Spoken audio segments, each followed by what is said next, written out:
Similarly unification, ये तो हमने देखा यूनिफिकेशन ऑफ जर्मनी, अब हम देखेंगे यूनिफिकेशन ऑफ इटली कैसे हुआ. So Italy was also divided into 7 states during the 1830s. ठीक है.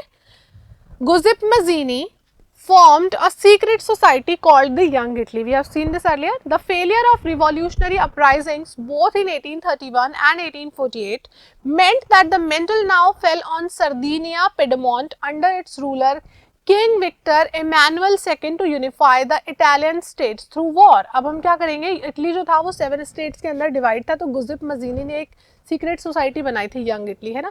तो जो जितने भी रिवॉल्यूशनरीज थे उनको क्या कर रहे थे, सप्रेस किया जा रहा था, है ना.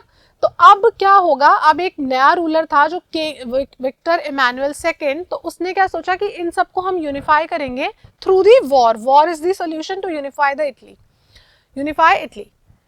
Okay, so Chief Minister Cavour, who led the movement to unify the regions of Italy, was neither a revolutionary nor a democrat. So ये जो Chief Minister था उस टाइम पे इटली का, कैवोर, ये क्या था, he was not, इसके अंदर कोई राष्ट्र प्रेम की या देशभक्ति की भावना नहीं थी. He was कोई रिवॉल्यूशनरी नहीं था, डेमोक्रेट भी नहीं था, but he was a good speaker, है ना, एक ना डिप्लोमेटिक टाइप का आदमी था.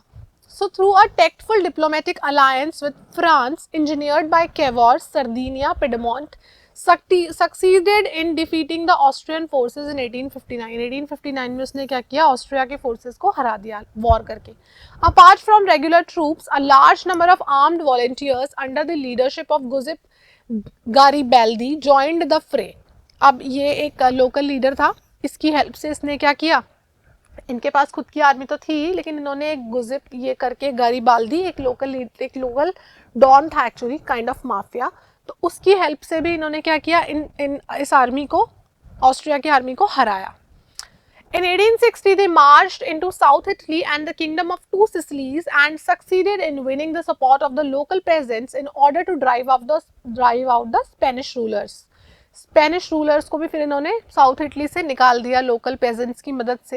इन 1861 Victor Emmanuel second was proclaimed king of unified Italy, और फाइनली वो यूनिफाइड इटली का किंग कौन बन गया, Emmanuel second, Victor Emmanuel second. In the year 1861 he became the king of united Italy. अब इसके साथ में ये हमने देखा यूनिफिकेशन ऑफ इटली. अब ब्रिटेन में क्या हो रहा था, There was no British nation prior to the 18th century. 18th century के पहले कोई ब्रिटिश नेशन नहीं था. The primary identities of the people who inhabited the British Isles were ethnic ones such as English, Welsh, Scot and Irish. Britain के अंदर ये 4 ethnicity के लोग थे, ठीक है. All these ethnic groups had their own cultural and political traditions. इनके सबके cultural और political traditions अलग अलग थे. किनके, इंग्लिश के, वेल्श के, स्कॉट लोगों के और आयरिश लोगों के. ओके, सो अब you know that these British people, these English people, they were very smart, है ना. इंडिया में आके भी इन्होंने क्या किया, ट्रेड करने के लिए आए थे. लेटर ऑन इन्होंने पूरा इकोनॉमिक पॉलिटी सारी अपने हाथ में ले ली और लोगों को बहुत एक्सप्लॉइट किया, हमारे इकोनॉमी को बहुत एक्सप्लॉइट किया, पूरी तरीके से इंडिया को इन्होंने बर्बाद कर दिया. और साथ ही साथ इन्होंने क्या किया, लोगों को डिवाइड भी किया. यहाँ पर आकर इंडिया में भी इन्होंने क्या किया, फूट डालो और राज करो की नीति अपनाई. पार्टीशन ऑफ बंगाल किस बेसिस पे किया, हिंदू और मुस्लिम के बेसिस पे, तो लोगों को लड़वाया इन्होंने. सेम चीज इन्होंने आयरलैंड में करी.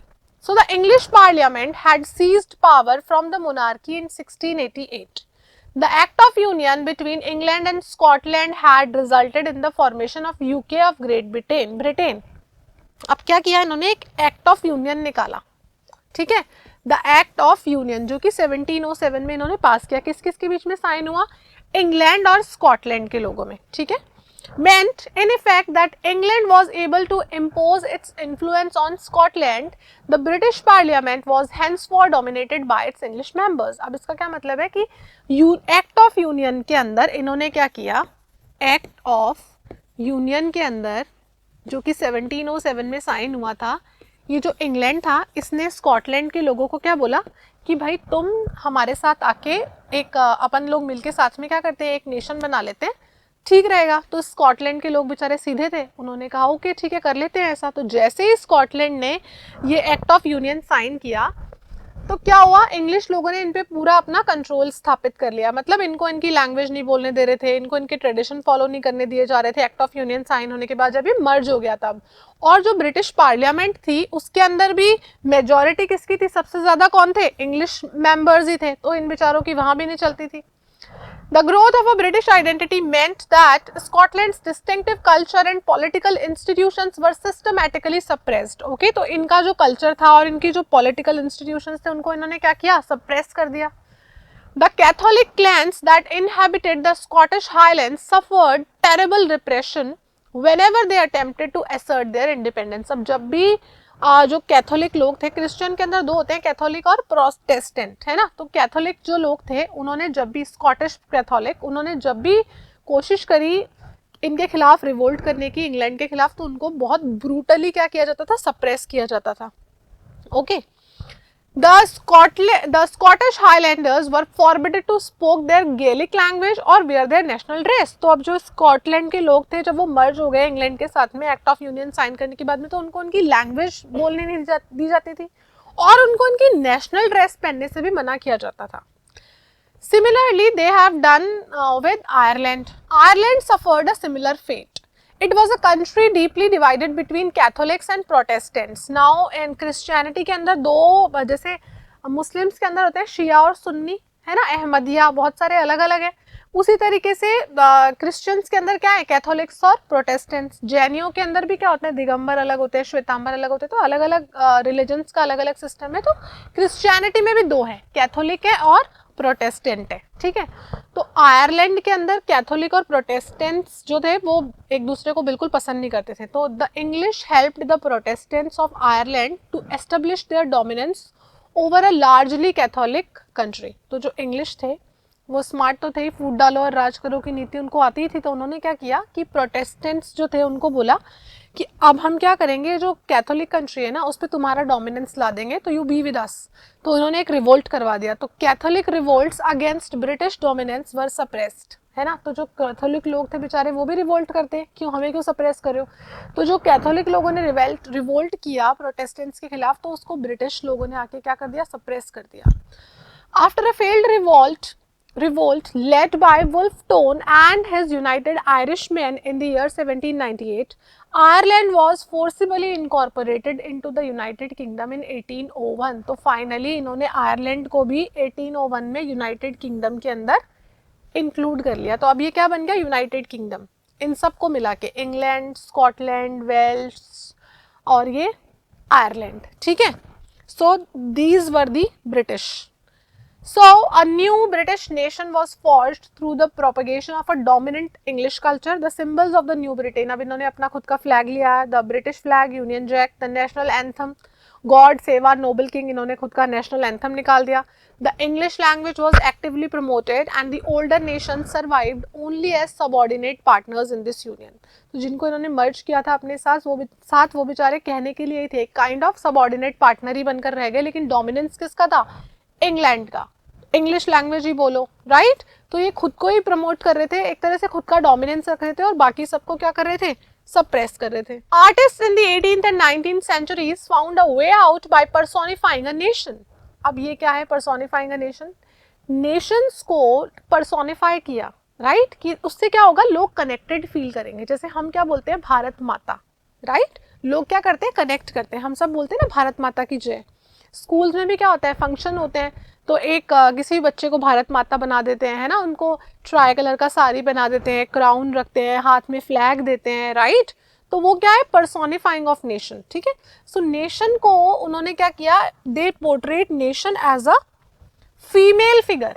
ठीक है ना, that is the female figure became an allegory of the nation. ठीक है, फीमेल फिगर, उन्होंने नेशन को क्या किया, एक फीमेल फिगर की तरह दर्शाया और फाइनली फीमेल फिगर क्या बन गया, एक एलिगोरी ऑफ द नेशन बन गया.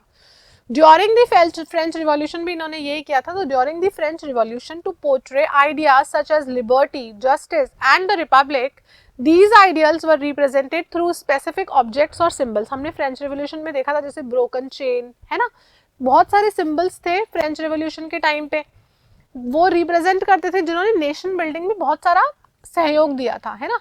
तो अब ये क्या हो रहा था, पर्सोनिफिकेशन हो रहा था. द एट्रीब्यूट्स ऑफ लिबर्टी क्या थे फ्रेंच रिवॉल्यूशन के टाइम पे, the red cap, the broken chain, etcetera, right. तो अब ये क्या हुआ, पर्सोनिफिकेशन किया गया नेशन का, विजुअलाइजिंग द नेशन की एक नेशन किस तरीके का होना चाहिए. तो इन्होंने फीमेल फिगर के थ्रू नेशन को क्या किया, डिपिक्ट किया.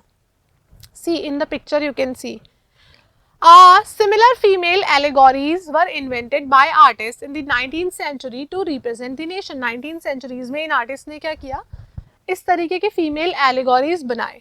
In France, she was a Christine Marine, a popular Christian name which underlined the idea of people's nation. ये देखो, in this picture you can see. Her characteristics were drawn from those of liberty and the republic, and the red cap, the tricolor and the cockade. Red cap तो पता ही है ना? Tricolor पता ही है, 3 colors. Cockade मतलब it was like a जैसे for example इन्होंने यहाँ बालों में एक एक्सेसरी लगा रखी है ना, इसको बोलते हैं कॉकेड. ठीक है, तो इस तरह से नेशन को उन्होंने विजुअलाइज किया, एक identity they the. Similarly Germania became the allegory of the German nation. German लोगों ने अपनी एलेगोरी किसको बनाया, जर्मेनिया को. Here you can C in the picture, ये क्या रखती है, हाथ में एक स्वॉर्ड रखती है, ओक लीव्स रखती है. In visual representations Germania wears a crown of oak leaves. इसका जो क्राउन है वो किसका बना हुआ है, ओक लीव्स का बना हुआ है ना. तो ओक स्टैंड्स फॉर हीरोइज्म. ठीक है, सो इस तरीके से अलग अलग आर्टिस्ट ने अलग अलग नेशंस में अलग अलग एलेगोरीज बनाए जो कि उस पर्टिकुलर नेशन को डिपिक्ट करती थी. So this was about Germania. Now let us quickly read the symbols which she is carrying, right? So she is carrying a broken chain, which means freedom, being freed. Okay, then the breastplate with eagle, which means the symbol of German Empire, which is the strength, which means the German Empire is very, very powerful, right? Strong. Then Germania is also wearing a crown of oak leaves, which represents heroism, which means she is very heroic, okay, very powerful. Then a sword, which means she is always ready to fight. Then olive branch around the sword. अच्छा, उसकी sword के साथ में कुछ olive branch भी थी. उसका मतलब है she is willing to make peace. If you want to make peace with her, she will be ready to make peace also, right? Then black, red and golden tricolor flag, which is the flag of the liberal nationalists. Okay, and then finally the rays of the rising sun, which represents the beginning of a new era. So these are the symbols which I think you should learn from the point of view of exam. This is something important. Okay, now see some artists, they have also shown Germania falling down on the floor, right? So different artists have represented their different visions. So why they have shown Germania falling down on the floor? Because the king of Prussia, he has suppressed the revolt, right? So उस time पे उन्होंने इस तरीके से दर्शाया कि Germania had now fallen down, right? So different artists, they have presented their views in using Germania. Okay.